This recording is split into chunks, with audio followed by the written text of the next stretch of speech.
mean, ultimately, one of the things that I think people need to remember is that if you live in Gaza, and I was reporting there for many years and have spent time there since the last 15 or so years, for the majority of Palestinians there's 2.5 million of them roughly.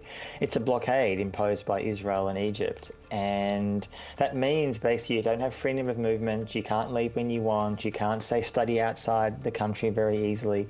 And that's suffocating. And this is not a defense of Hamas by any means. I've spent time with Hamas as a reporter in Gaza. But the truth is that when you occupy a people for decades, and I say that as someone who is Jewish, I'm a Jewish German Australian, and I've reported on this issue for 20 or so years, that the Palestinian Authority, which is backed by the West, and including Australia, I might add, which is a thuggish, corrupt organisation that runs the West Bank nominally, although Israel ultimately is the occupying power there, has no power. Essentially, it's a contractor for Israel. And I think Hamas wants to show to Palestinians, both in Palestine and across the Arab Muslim world, that in fact they are the leaders of the Palestinian struggle.